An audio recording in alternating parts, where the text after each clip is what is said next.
Olá, eu sou Joel Prazeres e aqui nós falamos de história. Nesta série de vídeos estamos falando um pouco sobre a história da igreja.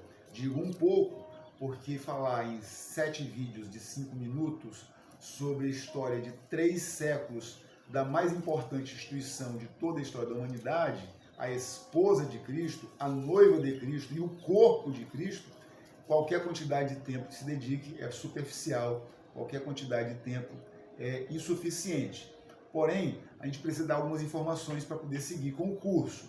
E nesse terceiro vídeo, nesse quarto vídeo, nós vamos falar sobre quem eram as pessoas que se convertiam ao cristianismo no primeiro momento e por que elas se convertiam ao cristianismo. E, finalmente, quais serão os impactos destas conversões. Muito bem.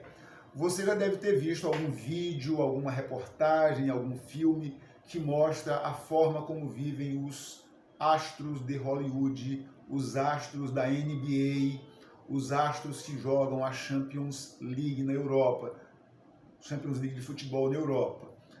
Pois bem, por que eu me referi a isso? Porque as elites romanas viviam mais ou menos daquele jeito. As suas casas eram tão luxuosas, tão confortáveis, tão imensas, que nem eram mais chamadas de casas, eram chamadas de vilas, ou vilê. Essas vilas, ou vilê, eram imensas. Em média, havia mais que 1.000 metros quadrados por habitante. Eram casas gigantescas, luxuosíssimas. A imensa maioria delas, toda pintada de afresco e revestida as coisas mais importantes, como corrimãos e maçanetas, de ouro. Era uma vida riquíssima das elites. Aqueles párias médios ali viviam na ralé, viviam talvez a coisa mais parecida com o jeito que eles viviam, a coisa mais parecida com o jeito que eles viviam são aquelas imagens que você tem em sua memória sobre o Haiti depois daquele terremoto. Era um contraste social simplesmente fantástico. E nessa miséria todinha, você tinha 2 tipos de gente morando ali. Você tinha o cidadão romano, que vivia na maior miséria, mas não passava fome, porque o Estado romano tinha a política do pão e do circo. Então, alguns elementos básicos para a nutrição dessas pessoas eram distribuídos pelo Estado, como trigo, azeite, vinho, em uma certa quantidade, uvas passas. Isso e amêndoas, né? Então essas coisas eram distribuídas pelo Estado para que eles não passassem fome, era uma ração. E junto com essas pessoas havia uma imensa quantidade de gente miserável que não era romana. E esse povo vinha de onde? As terras onde Roma havia conquistado e traziam escravos para Roma, para as cidades romanas. Então eles traziam os homens, traziam os jovens, e os velhos, as crianças, as mulheres que ficavam para trás iam morrer de fome, porque as sociedades dependiam do trabalho masculino que agora tinha sido escravizado por Roma. Então o que as pessoas faziam? Migravam para as cidades romanas, onde viviam da mendicância.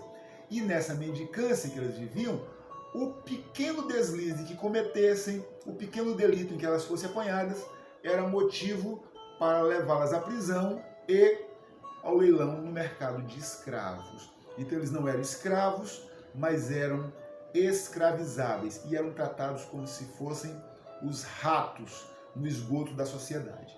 Então essas pessoas são o primeiro alvo da pregação evangelística daqueles jovens que saíam das catedrais cristãs, Antioquia na Síria, Alexandria, Hipos no norte da África também. Lembra do Cirineu que carregou aquela cruz de Jesus? Cirineu, capital, vem de Cirene, a capital de Cirene era Hipos. Hipos ou Hipó, que quer dizer cavalo, né? E nessa cidade, mais tarde, a gente vai voltar a falar sobre ela, porque lá se desenvolve o trabalho teológico e filosófico, e histórico e artístico, e todos os esses que você puder imaginar, de Santo Agostinho de Hippo, ou de Hipona, é a mesma cidade.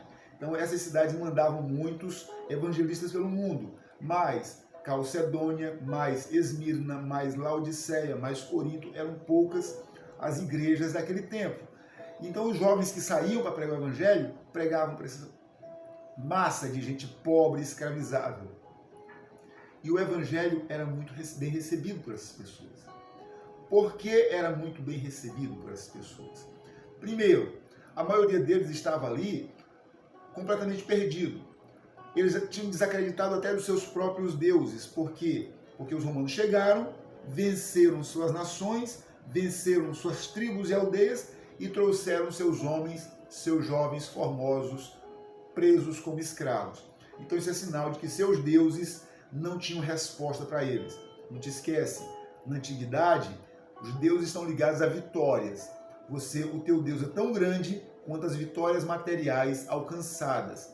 Parênteses, esse é um dos pecados da chamada teologia da prosperidade, que quer reduzir Deus aos resultados auferidos pelo contador. Não é isso, não é este que é o Deus. Fechado parênteses, seguindo. Então essas pessoas estavam desacreditadas dos seus próprios deuses. Não viam possibilidade de ser recebidos pelos deuses romanos, porque eles imaginavam, se os romanos nos escravizaram, o que os deuses dos romanos vão fazer conosco também? Nós vamos partir para a eternidade para ser escravos eternos, é isso? Então eles estavam ali, perdidos. Aí chega o cristianismo e oferece uma palavra de fé, de vida, de esperança. E essa palavra é acolhida com muita fome. Por essa razão o cristianismo cresceu, se propagou, inundou, invadiu as cidades romanas com muita facilidade, com muita rapidez. E estas pessoas, quando eram descobertas como cristãs, e elas eram muito rapidamente descobertas, porque imediatamente elas saíam pregando o evangelho, elas saíam imediatamente falando a mensagem de salvação, elas eram logo presas e levadas para espetáculos nos circos romanos. Nesses circos romanos eles eram entregues para disputar com leões, com ursos, com leopardos, ou saíam de 10 em 10 correndo contra arqueiros. Então às vezes tinha aquela partida, solta 10 cristãos, um arqueiro com 10 flechas, vamos ver qual é o aproveitamento das flechas desse arqueiro. Tira o arqueiro, por outro arqueiro, manda mais 10 cristãos, vê o aproveitamento. Havia essas disputas e as pessoas se divertiam em ver os cristãos morrendo. Era um espetáculo. Por outro lado, às vezes o corpo dos cristãos era revestido de piche, de graxa, ou de tecidos besuntados, e eles eram pendurados em postes e tocado fogo neles para eles passarem a noite inteira alumiando as orgias que aconteciam nos jardins romanos por todo o império. Então era uma forma de humilhá-los, já que eles pregavam uma vida ascética, uma vida santa, uma vida limpa, então que morram iluminando os nossos bacanais. Bacanais, festas a Baco. Começavam com uma orgia gastronômica, tinha uma segunda etapa, que era uma orgia etílica, e uma terceira etapa das festas de bacana, as orgias sexuais. E tudo isso era iluminado por corpos incandescentes de crentes envolvidos em panos besuntados para queimar. E por que essas pessoas, sabendo que iam passar por isso, se entregavam ao cristianismo ainda assim? Porque eles não tinham esperança. O cristianismo era uma viva esperança para eles. Então morrer era, como dizia Paulo, morrer para mim é lucro. E eles aceitavam com alegria a morte, porque pelo menos iam se livrar do inferno no qual eles viviam. Eles já tinham a certeza de que não enfrentariam o inferno na eternidade, pois que se acabe então o inferno nesta vida. Esta era a massa de cristãos que se converteu no primeiro e segundo séculos.